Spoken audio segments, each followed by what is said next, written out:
right, guys and gals. Hey, welcome to the show tonight. This is What's Cookin' in Country. And today is Monday, November 11th, 2024, also known as Veterans Day. So I, Hot Rod Thompson, and all of us here at What's Cookin' in Country, well, I tell you what, we salute all of our veterans in this Veterans Day tribute.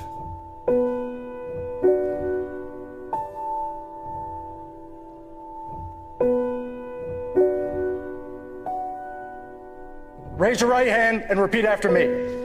I state your name.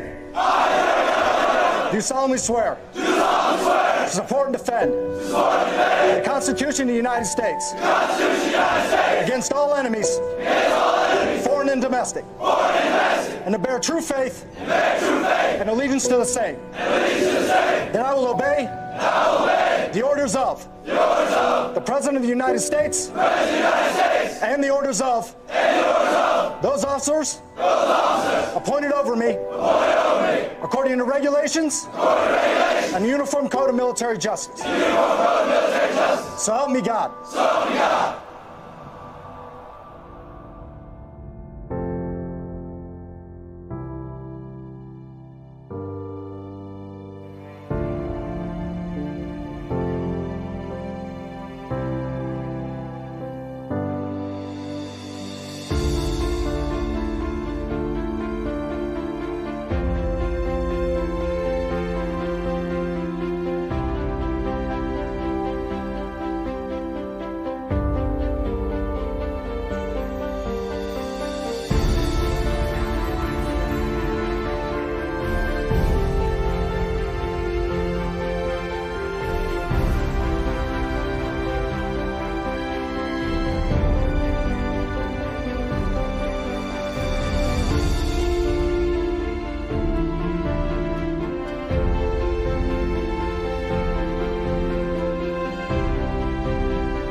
We celebrate Veterans Day on the anniversary of the armistice that ended World War I. The armistice that began on the 11th hour of the 11th day of the 11th month. The timing of this holiday is quite deliberate in terms of historical fact. But somehow it always seems quite fitting to me that this day comes deep in autumn when the colors are muted and the days seem to invite contemplation. It is, in a way, an odd thing to honor those who died in defense of our country, in defense of us, in wars far away. The imagination plays a trick. We see these soldiers in our mind as old and wise, but most of them were boys when they died, and they gave up two lives, the one they were living and the one they would have lived. When they died, they gave up their chance to be husbands and fathers and grandfathers. They gave up their chance to be revered old men. They gave up everything for our country, for us. And all we can do is remember. I will not fail thee, nor forsake thee. In memory of those who gave the last full measure of devotion, may our efforts to achieve lasting peace gain strength. Let us make a vow to our dead.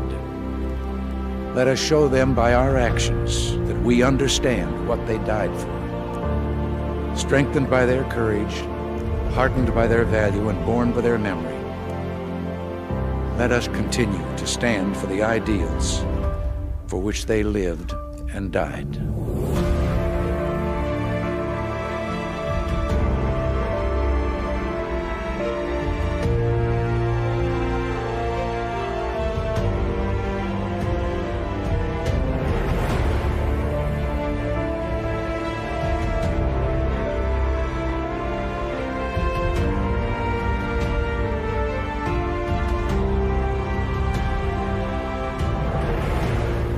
In the long history of the world, only a few generations have been granted the role of defending freedom in its hour of maximum danger.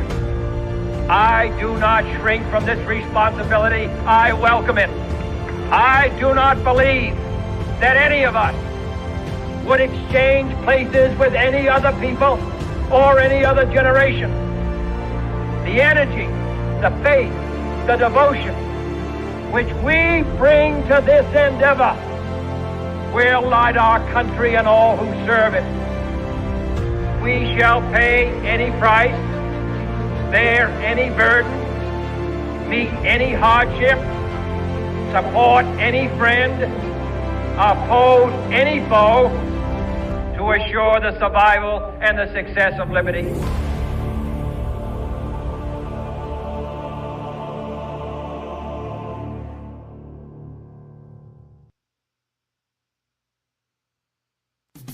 Absolutely. Wow.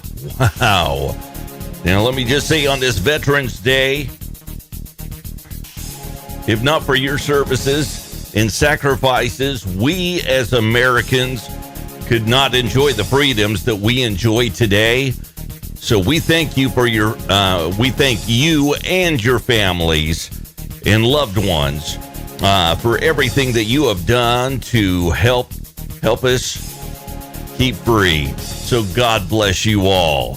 So with that said, we're going to continue on with What's Cooking in Country. And tonight, Tim is in hot water. Carrie gets soaked. Jelly in jail and so much more. I'm Hot Rod Thompson, and this is What's Cooking in Country.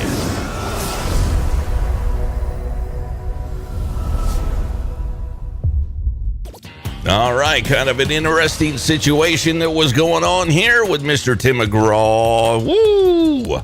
I tell you what, Donald Trump, he got plenty of support from the country music community in the buildup of the presidential election. And many of those artists shared their delight following last Tuesday's night's results.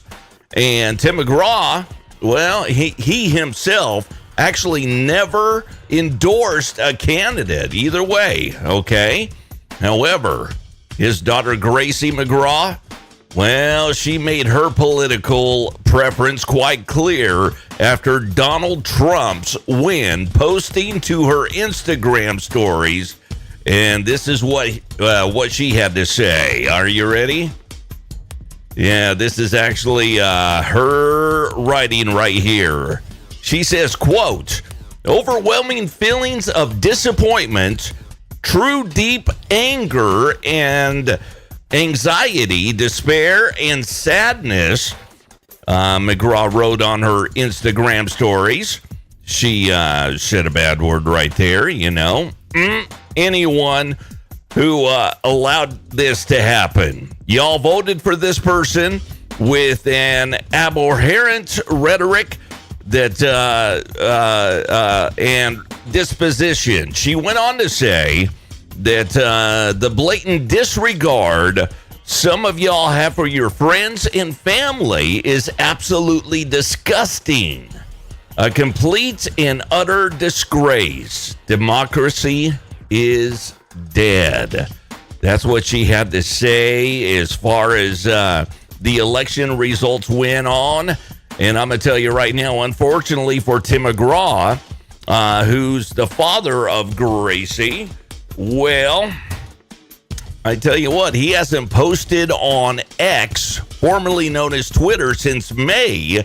And but what she wrote actually made her made him a target right there on X. There were plenty of comments ripping Tim McGraw and Gracie both, and I'm telling you what, they got pretty deep right there. So I cannot repeat basically what they said as far as that went right there. So. Oh, kind of a bad deal right there, but it's putting Mr. Tim McGraw in pretty hot water, if you will. I'm going to get more scented here. All right, moving on right here. This man, I tell you what, man, Shaboozey is once again number 1 on the UK country radio airplay chart. The artist viral, a bar song, otherwise known as Tipsy, has been rethroned after having first snagged the top spot this past August. So here we go. My music out there and all over the world has been a really cool experience. It's been awesome to just see people all over the world like listening to a bar song and singing it and dancing, and it's cool to see all the dances going on, man. Love to see it. And it's cool to, hang out with Jimmy Butler at his crib and play spades and just have a good time. We're just talking about country music and just hanging by the pool. That's my boy. Shout out Jimmy. Getting my music out there and all over the world has been a really cool experience. It's been awesome to just see people. Yeah, I tell you what, Shaboozey, I tell you what, during the first week of November, the Stars Where I've Been Isn't Where I'm Going success amassed 788,679 impressions. Wow, that's pretty impressive. Taking the lead over Bailey Zimmerman's Holy Smokes and Jordan Davis. I ain't saying the chart's previous number 1, and the Summer Smash also rescinded to number 1 on the Billboard Hot 100, marking the song's 16th week at the top of the Main Street Singles Chart and officially tying Morgan Wallen's 2023 hit. Remember the song Last Night?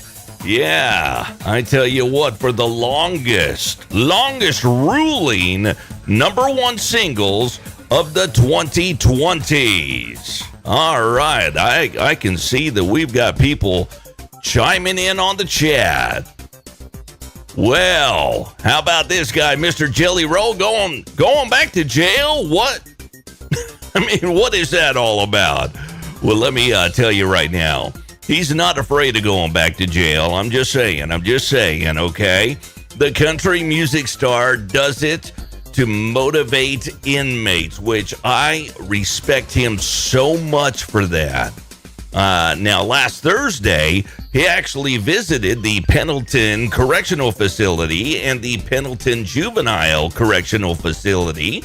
The visit preceded his November 7th Beautifully Broken tour show at Gamebridge Fieldhouse in Indianapolis. Now, Jelly Roll, he's been in and out of jail for a long time, much of his younger life anyway. But there came a time when he actually switched his life around, made the decision that he wanted to do better, be a better person, so on and so forth. But here with Howard Stern, he talked about one of those experiences where he ended up in jail. I'll tell you this last funny story I'll tell about it, but I was probably 15 years old and I got arrested once, and I was on a Xanax bar, Howard. Never told this story, but you know how Xanax make you a little slow anyways? Yes. And in my mind, when the police pulled us over, I was like, I'm just going to run. So I opened the door, and in my mind, I jumped out and sprinted across the field and almost made it. I was so fat and Xanaxed out, I stood out, got 2 steps. The cop was standing there watching me, and I fell, and he just laid on top of me. He felt so bad for me, he didn't even charge me for trying to run. I'll tell you.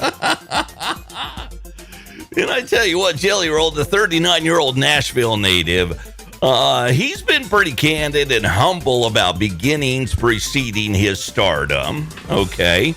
As a former, drug dealer who got his start selling his own mixtapes out of his car in 2003. After receiving 2 criminal charges at the age of 18, Jelly Roll spent time in and out of jail, unfortunately.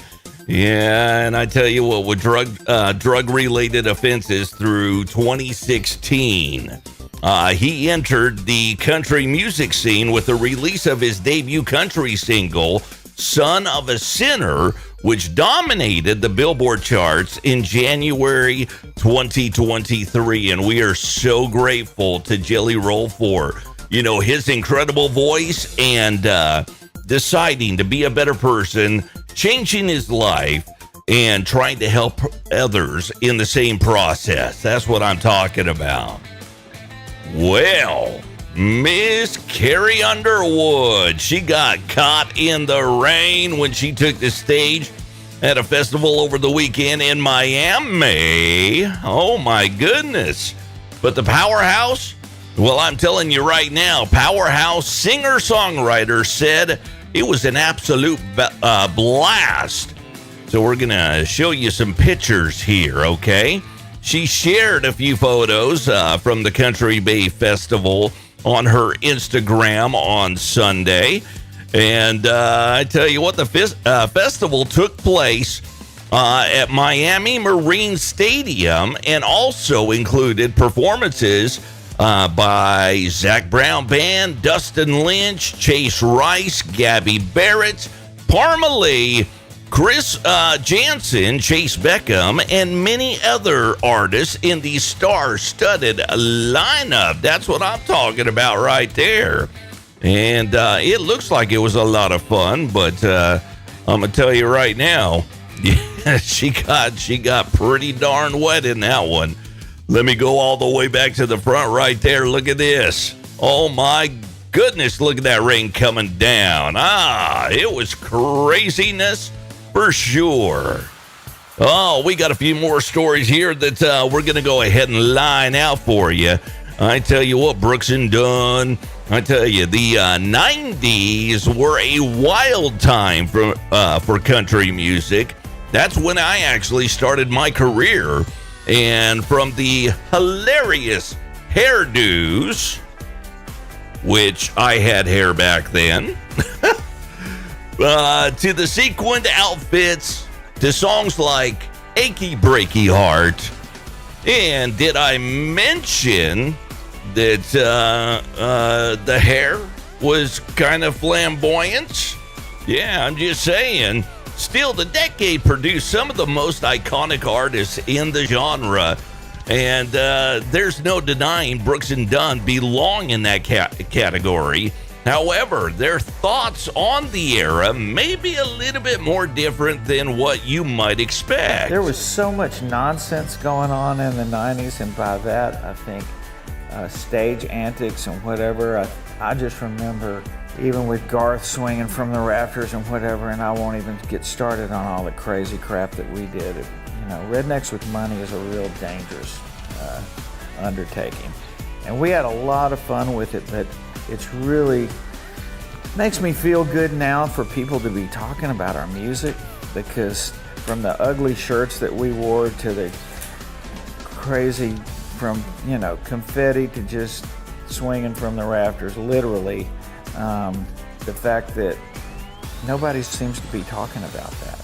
And I wondered if... Maybe we lived through it. I know, that we survived it. We look back at stuff and cringe. I know, it's like, God. Yeah. You know, it was an adjustment for us. The 90s, is for all of us. It's like suddenly the numbers jumped in terms of ticket sales, record sales, to the point that we were running up against, we were competing with rock acts. And at times, I mean, and radio, it was larger, biggest genre out there. I mean, that hasn't necessarily, I don't think, fallen off, but we were going in and having production meetings before shows, going, look, Aerosmith played here last night, you know.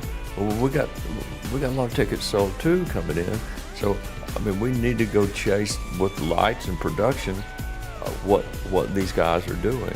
So the next thing you know, you're running from, you know, a bus with 13 guys on it, you know, and a trailer behind you, or one semi, to, you know, 9, 10 semis and 8 buses, and then blowing out. So yeah, I think our first tour with Reba, we had 19 trucks and 21 buses out there. It was a big bunch of stuff to haul around. Oh, it sounds like a big old party to me. I tell you what, Brooks and Dunn's new album, Reboot 2, it's going to be dropping this coming Friday, November 15th. The first single, a new version of their hit single, Play Something Country, featuring Lainey Wilson, is currently streaming right now. All right, personal friend of mine, I met her way back in Sacramento. Well, I tell you what, the Country Music Association announced its first round of the CMA Awards performers on Thursday, and the songs each artist will perform, well, all except Ashley McBryde's song. So while Ashley didn't unveil what she was going to sing or perform, she did at least tease a little following in the announcement. So let's see if I can read this here. All right, performing on, this is her saying, quote, performing on the Country Music CMA Award stage always carries its own magic. She said this on Instagram, but this one is going to be special. See you soon. So with that said, I tell you what, yeah, the 58th Annual CMA Awards, co-hosted by Luke Bryan and Peyton Manning, and I guess Lainey Wilson as well. That's going to air Wednesday, November 20th at 8 p.m. Eastern Time on ABC. All right, guys. Well, we've got one more thing to do here before we wrap up this show. I tell you, what's cooking in country? It would not be complete unless we can get an amen. Come on and join me on this one.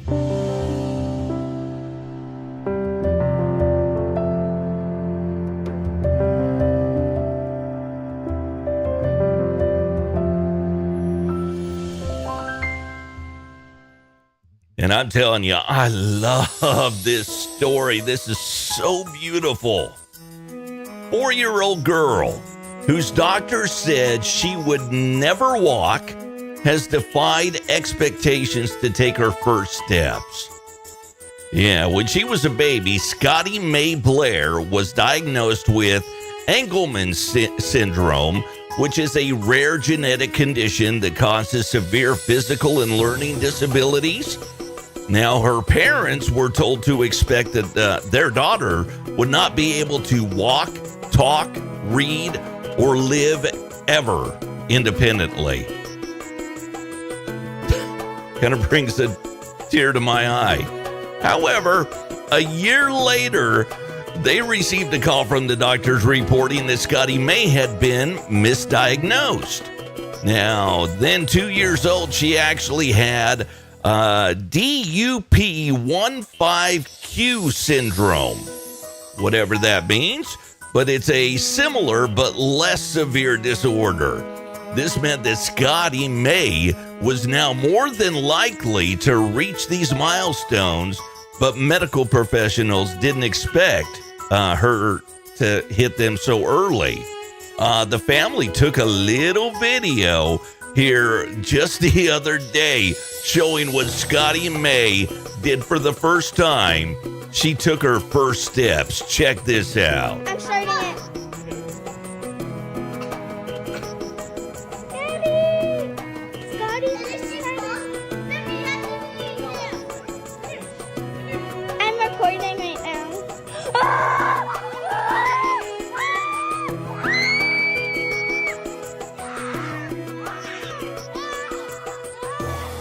I'm starting it. Isn't that beautiful? Isn't that beautiful? Scotty Mae attended 4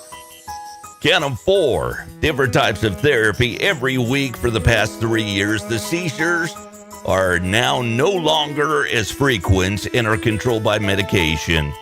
With her walking milestone now passed, a whole new world has opened up for that little girl right there, Scotty Mae. So let me ask you that one most important question.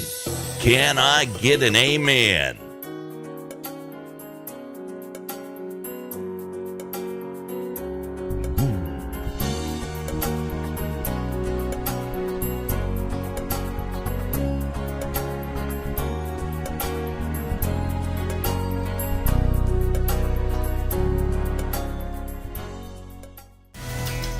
Well, thank you guys so much. Absolutely a big ol' amen for Scotty Mae right there. Oh, I do appreciate you hanging out with me. I am Hot Rod Thompson. This is What's Cooking in Country. And we try to do these videos live every Monday, Wednesday, and it will be Thursday this week as well. So, yeah, you're going to get 4 of those this week. And your situation, we do appreciate you joining us here as we try to build this channel. Yeah, we've got the QR codes right down there below if you're able to help us out just a little bit. So greatly appreciated. But if not, hey, I completely understand. Simple like, share, subscribe, comment. Any or all of those go a long, long way. Till we meet again, you just remember who is in charge and always will be. Be sure to tell the ones that you love them. Hug the ones that you can and pray for the ones that you can't with What's Cooking in Country and me, Hot Rod Thompson. You have a great one. Be safe, and as always, God bless.